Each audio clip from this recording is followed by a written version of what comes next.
chuẩn tôi nói yến còn tôi Miss 24 nhớ sang đi xong đi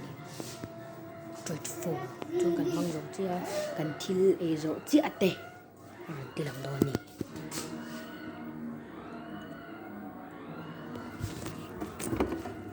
Pepsi in rồi chia nhỉ Pepsi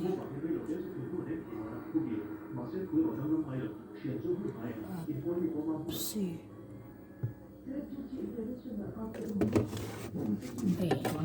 rất mềm rất mềm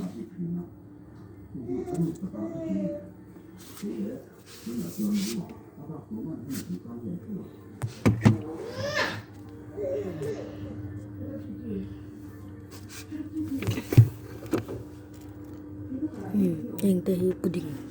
susu cake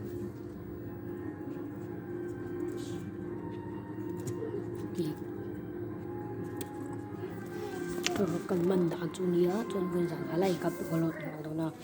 xong đi pali xong đi chuan gì đủ đâu để su bên trên đủ video editor cái này lâu vàng hình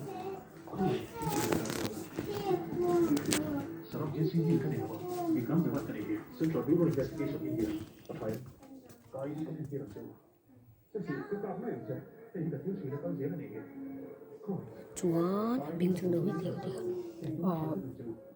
trên nó sẽ được tiền đi chuẩn nhiều ngoài đồng lắm không thế cái này chúa thì thì về tục cho nhiều các video liệu like subscribe hit the bell oh